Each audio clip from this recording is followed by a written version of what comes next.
Hi, my name is Sean. I'm standing in the atrium here of our wonderful church here in Hobart.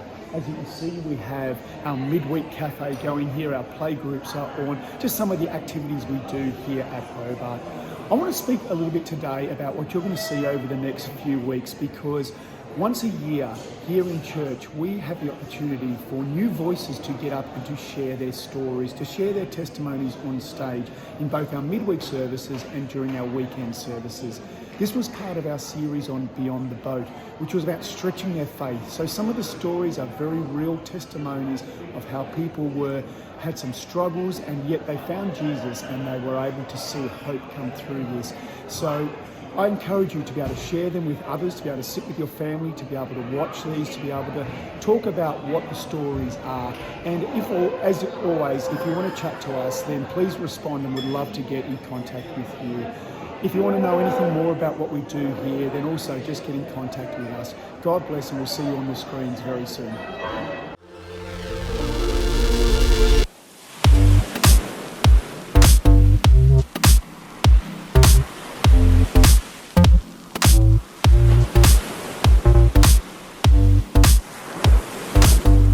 Thank you, Kieran, using your strong arms to bring up the lectern.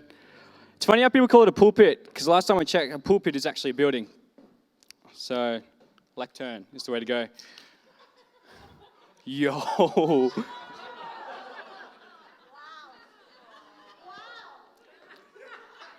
I didn't know that was going to happen. That's sick. We're in a series called Beyond the Boat, where we're looking at different instances and stories of people going, believe it or not, beyond the boat.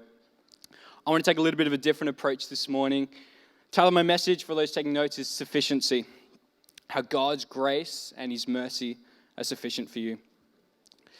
It's a story of a young boy growing up. He became a Christian at a particularly young age, grew up in a Christian home. It was safe to say that God was central to his life.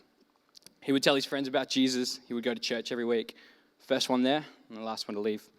He would serve on every team he had the capacity to serve on.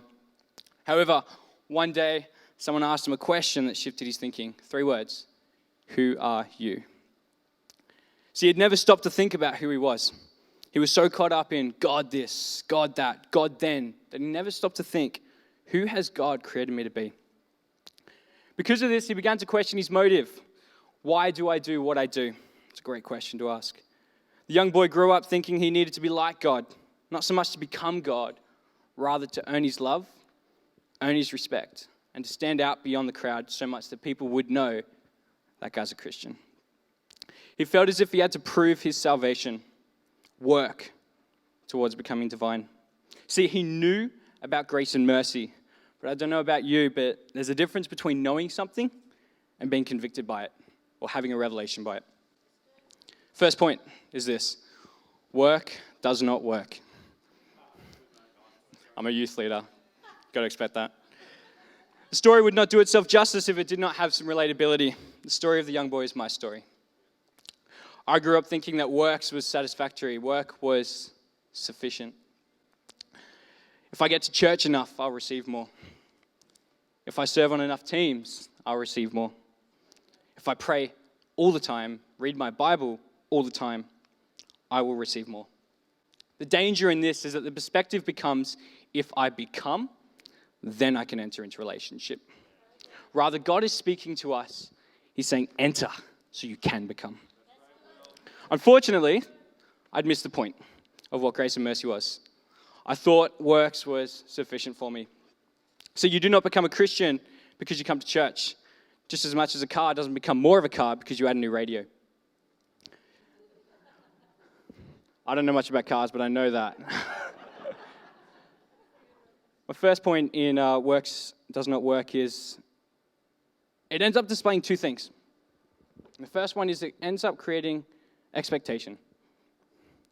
See, I don't know about you, but I've probably failed every expectation I've ever had in my life.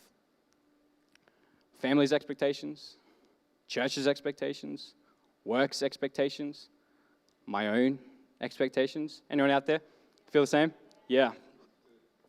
Why? Because some days I just don't want to get out of bed.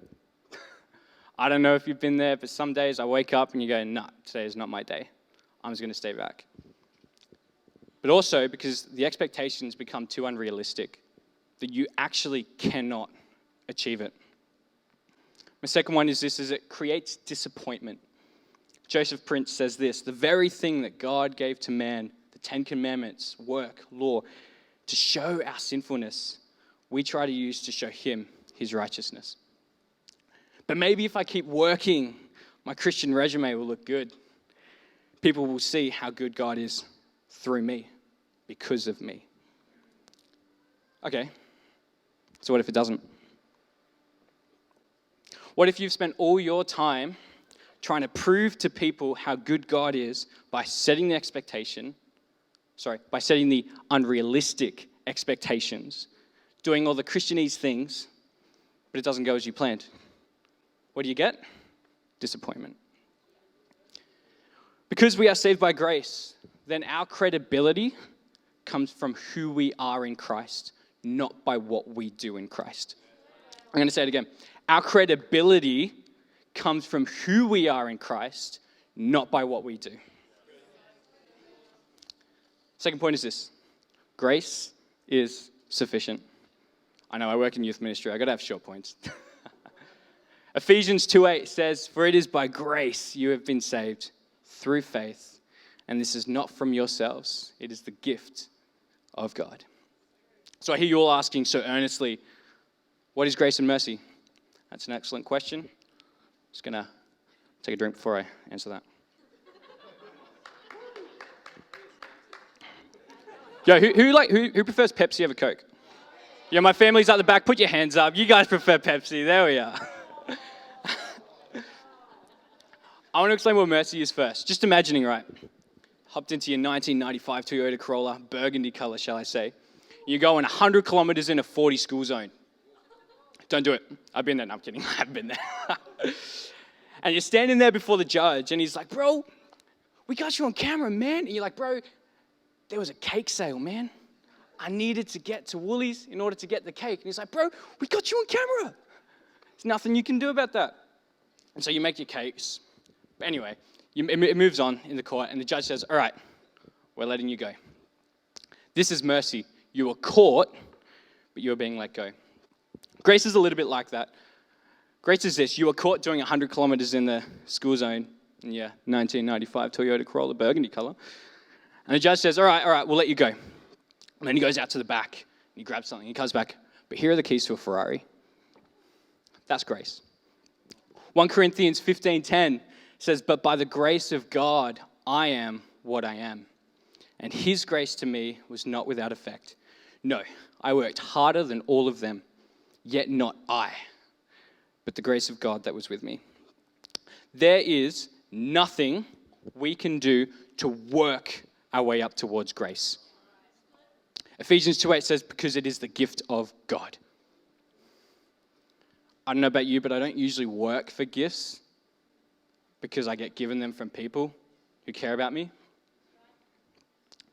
So this means that grace becomes the launching pad to step us into what God has actually called us to be.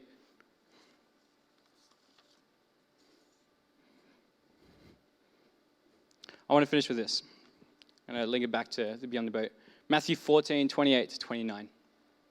"Lord, if it is you," Peter replied, "tell me to come to you on the water." "Come," Jesus says. Then Peter got down out of the boat, walked on the water, and came toward Jesus.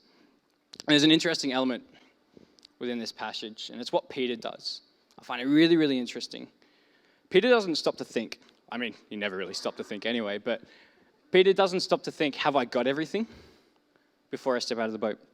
And it kind of makes me wonder how many of us want to step out of the boat. Or in fact, we've actually been called to go beyond the boat, but we're too busy thinking, have I got my phone, keys, wallet, perfect relationship, the 1995 Toyota Corolla in the burgundy, the house, the family, or the job promotion? Have I become in order to enter? Or maybe you stand not really knowing what grace and mercy is, just as I had growing up. See, grace is not just there to make salvation look good. There's a little bit more of a purpose behind that. It's not like, "Oh, cool story, the cross and all, bro."